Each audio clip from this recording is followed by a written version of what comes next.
titanium, and iPad and Apple Watch SE all on us. That's up to $1,700 in value. It's holiday every day with Verizon.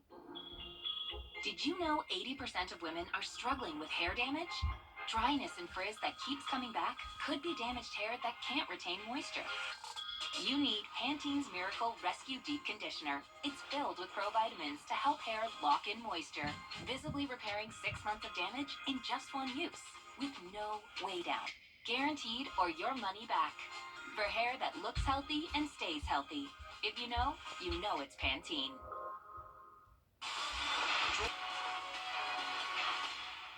Trust Chief Meteorologist Riley Hale for your first alert. You're watching News 12 live at 5. Continues. We've got another great lineup for you tonight as high school football teams are preparing to play under the lights. Live at 5, we have everything you need to know. Plus, Alec Murdoch entering a guilty plea today in court for dozens of charges. We'll break down what all this means coming up. But first, let's go straight to First Alert Chief Meteorologist Riley Hale. Riley, there is a lot of events going on tonight. Yeah, the biggest question here, will anyone need an umbrella or a rain jacket heading out to some of our events? You know, guys, I think weekend in just about 10 minutes. Thank you, Riley. It's week 14 of Under the Lights, and the state championship hopes are still alive for 17 of our local high school football teams from across the CSRA, including 6 of our South Carolina teams playing in their respective state quarterfinals tonight. The undefeated 12-0 Midland Valley Mustangs are hosting their 3rd playoff game in a row. News 12's Alyssa Lyons joins us live from the Valley, where to say this is a massive game for the Mustangs is an understatement, because if they win tonight, they'll host the Class 4A Upper State Championship game next week. Well, the guys just got out here. They're just going through some pregame warm-ups, as you can see. These guys, another win tonight means double-digit season for the first time since 2015, and they'll need to make another statement tonight after barely slipping past South Point in the 4th quarter last week. Tonight, they'll face off against Westside, who's probably one of their biggest competitors yet this season. Both Midland Valley and Westside have faced familiar opponents this year in Airport and Easley. While both sailed past Airport, Easley was a different story. The Rams beat Easley 63-35. Midland Valley beat them in the first round by a touchdown, 28-21. Staying in this one, they'll have to buckle down and make every drive count. We've been down late in 2 of our last 3 games, and still found a way to win those football games. And so, I think our guys have just gotten the confidence of knowing that, hey, no matter what the situation is, as long as we keep doing the things that we're capable of. Westside's defense hasn't really allowed anything past them this postseason. They've only allowed 13 points, so a true test tonight for this offense will be that Westside defense. Dan. Well, thank you, Alyssa. We're going to go from the Valley to the Brickyard. So let's send it out to News 12's Will Volk, who caught up with the defending Class 2A state champion Thompson Bulldogs ahead of tonight's second-round matchup against Toombs County. We have a top 5 showdown tonight between 2 10-1 teams, and no matter who their opponent is, the Thompson Bulldogs say tonight's game is all about them. Coach Michael Youngblood says when preparing for a game like this, it's important for the team to stay focused and do the things they're supposed to do. Many of these guys have big game experience after being a part of Thompson's championship run last year. The players think that experience will help them play in the moment tonight. We got a big game, yes. But we've been in moments like this before, so it ain't nothing we ain't never seen. I expect it to be a dogfight. But I just feel like our team and the way that we work and the way we practice, that no one can stop us this year. And they're expecting a big atmosphere tonight. And just in the last few minutes, they've been testing the lights here. Going to be a little light show coming up. And coming up at 6 o'clock, we'll talk about the advantage playing this game at the Brickyard will have for Thompson. Thank you, Will. Of course, there's no place like home, and the Brickyard is a great place for the Bulldogs to be as their quest to go back-to-back continues. Girls flag football is becoming increasingly more popular across the Peach State and in many of our local schools. On Thursday night, Grovetown, Evans, Lakeside, and Greenbrier all hit the turf over at Evans High School to compete for the area championship. The highly ranked in the state Greenbrier Wolfpack knocked off Evans in a close game to win the area title title and secure a 1 seed in the upcoming state tournament. All 4 of these Columbia County teams have qualified for that state tournament, and we'll hear from the Wolfpack on Under the Lights tonight at 11 o'clock. In addition to Midland Valley and Thompson, we have a fantastic slate of playoff games tonight. Stick around because our Under the Lights coverage continues on News 12 at 6 o'clock. Right now, Well, right now, women make up just 1/4 of the cybersecurity field. But as technology develops and changes, so are the recruiting efforts to get more women into the field. Augusta University is working to change that statistics through a new chapter called Women in Cybersecurity. All new tonight on News 12 at 6 o'clock. We hear from the student who helped start this group and what she wants to see come out of it. North Augusta is welcoming a new addition to the downtown corridor. Last night, developers announcing a new project called Beacon Bluff. Now, this will include the rink, which is already under construction and set to be finished next spring. Beacon Bluff will be a mixed-use development with restaurants, retail space, professional space, and apartments. It will be located right across from the Municipal Center on Georgia Avenue. Some of the retail and restaurant space has already been leased out, including a Fleet Feet location and a gourmet grilled cheese shop. Now, Beacon Bluff as a whole is on track to be completed by January of 25. happening tomorrow morning, gates open at 8 for the 5th annual CSRA Walk for Water event at SRP Park. It will be at, of course, SRP Park, and it's meant to help raise awareness for the inaccessibility of water across the world. Volunteers will walk a mile with a bucket full of water, giving people a chance to walk a literal mile in someone else's shoes.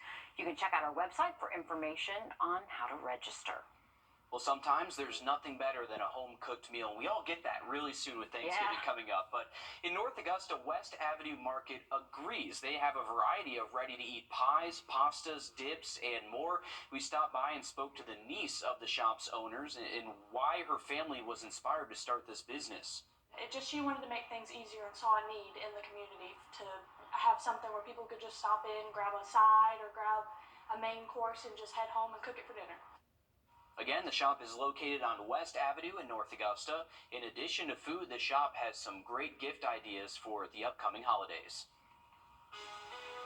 Disgraced South Carolina attorney Alec Murdaugh back in the courtroom today, this time for financial crimes. Just ahead, we'll break down what happened. Riley? And we are bringing back dry weather for the weekend and staying pretty warm out there. We'll have that full forecast just after the break. Time and temp. Noon with temps near 60 for a high and looking to stay mostly sunny for those Thanksgiving plans next week. Here's a look at that 7-day forecast, and we are looking at a beautiful weekend. Upper 70s again tomorrow, near 70 degrees for a high Sunday, and then get ready for the rain early next week. All right, thanks, Riley. Alec Murdaugh is agreeing to a sentence of 27 years for the 100-plus state financial crimes he was charged with after months of negotiations with prosecutors. He'll have to serve at least 85% of that. Blair Sable explains what was the holdout and why the defense says they're finally satisfied with the deal. Alec Murdaugh's attorneys say their client wanted to plead guilty to the numerous financial charges he was facing and even admitted to on the stand in open court. But they say they wanted an opportunity for him to eventually get out of prison. And they say with this deal, that's now a possibility. Murdaugh told Judge Clifton Newman he was very happy to plead guilty today, and in taking the plea, he gives up the right to appeal or have any post-conviction relief. An official sentencing hearing is scheduled for later this month. Now, this came after the defense and state worked for hours today to finalize the deal. He feels very comfortable doing prison time for crimes that he did, and he knew that he was going to prison. He does not feel comfortable doing prison time for the murders of his wife and son, for which he did not do. Murdaugh is currently serving 2 life sentences for the murders of his wife and son, but the defense says they're now looking forward to focusing on getting Murdaugh a new murder trial and overturning his conviction after raising allegations of jury tampering by the clerk of court, Becky Hill. Georgia Senator Raphael Warnock is pushing for federal regulation to lower high insulin costs. According to a new report released by Warnock's office, there are more than 800 counties with high rates of diabetes, many of those being in the South. Depending on the type of insulin, prices can range from $50 to $700. With the release of this report, Senator Warnock is pushing for a $35 cap on the price of insulin because it is a medicine that diabetics cannot live without. After nearly 2 weeks of fighting the flames of a fire in Henderson County, North Carolina, it is now 98% contained. The smoke from this 430-acre fire made its way down to our area last week. One person is being cited in connection to the fire, but no word yet on how it started. Several buildings were destroyed and multiple firefighters were treated for minor injuries while battling this fire. But again, it's almost completely contained tonight. If you've always wanted your own home theater, now's a great time to get started. I'm Jamie Tucker, coming up, rounding up some home theater gadgets that make great Christmas gifts and are usually on sale this time of year. First Alert Radar, powered by Jim Hudson Automotive Group. Get Black Friday savings now at Ashley. Featured finds for every room up to 50% off. Like this sofa and love seat, now just $6.99. Plus, save up to 20% off store-wide. And get up to 5 years interest-free with no down payment. In-store only at Ashley.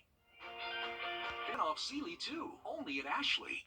With the switch to streaming, having a home theater has become, well, more beneficial than ever before. Home theaters often come with big price tags, but they don't always have to. Our consumer tech reporter Jamie Tucker rounds up some of the things that you'll need that also make great Christmas gifts. What the Tech, sponsored by Augusta Preparatory Day School. A great home theater setup starts with a big screen TV, but it doesn't stop there. I know when you go into a store, you want the biggest TV possible, but it needs to be an appropriate size for the room you're putting it in. How do you find out? The best way to check is using the Amazon app. Choose a size and then use the app's augmented reality feature to see what the TV will look like in your room to help you decide. And if you're buying a new big screen TV, look for OLED, QLED, and UHD for the best picture. You can also find huge sets for a few $100s. That is, if you don't mind the TV tracking your viewing habits. All TVs are smart these days, and while that's fine, you may want to pick up a streaming device anyway. The Roku Ultra 4K is a top choice. The remote has voice control and a headphone jack. Or if most of your media is in iTunes and you want your information kept private, look at the latest Apple TV 4K device. There are lots of great options for sound. Bose and Sonos surround sound systems and sound bars are great, but they're pricey. A less expensive option is from Roku, a sound bar, wireless satellite speakers, and a wireless subwoofer. Make the whole room sound like a movie theater. And lights set the mood. Don't forget about those. Govee, Nanoleaf, and Hue have light strips to drape behind the TV for a cool effect. But I'm partial to smart light bulbs that change color and dim for a movie night that can be controlled by Siri, Alexa, Google, or on your smartphone. It's about all these gadgets go on sale during the holidays, but remember, if you're looking for a big screen TV, you may find better deals around the Super Bowl. That's What the Tech. I'm Jamie Tucker.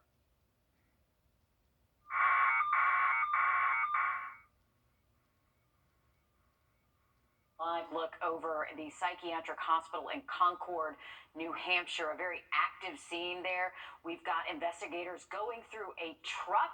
That U-Haul that you see there, they say that it is a suspicious vehicle. Now, authorities say the suspected shooter is dead. We do not know how this vehicle is suspicious, if it is connected to that dead suspect. But we are watching live right now as authorities are going through it right outside this psychiatric hospital. Yeah, right there on the bottom of your screen. It's covered up now just a little bit from our view, but they actually have a little robot, it looks like, that looks like it's trying to open up the front door. The U-Haul appears to be on as well. This officer who's going in the back now has been in multiple times since we've been watching this feed, so they say this is a suspicious vehicle. They have been searching it now. Again, multiple victims and multiple agencies are on the scene, including Homeland Security here. Homeland Security saying that the shooting was isolated to just the lobby of that hospital and all patients inside are safe. Of course, we'll continue following this story and bring you updates as we learn more. Yeah, but super interesting as we were getting views live as they're searching that U-Haul. If you've ever traveled to Atlanta, chances are you've seen this. Of course, the 1996 Olympics torch, also known as Centennial Tower. It's an iconic symbol, but an Atlanta firm wants to turn the torch into a billboard. A development review committee is pushing off those plans for now, though, because of conflicts with city code. But many are calling for Centennial Tower just to be left alone. Riley. Definitely an iconic spot there in downtown Atlanta. We got some nice weather in store this weekend. Temps will stay warm Saturday with highs in the 70s, and then by next week we are tracking that next chance for rain. Now look at the 7-day just after the break. The McRib is back. It's from Jeff's. Celebrating 30 years with Richard Rogers. Happy 30th anniversary, Richard.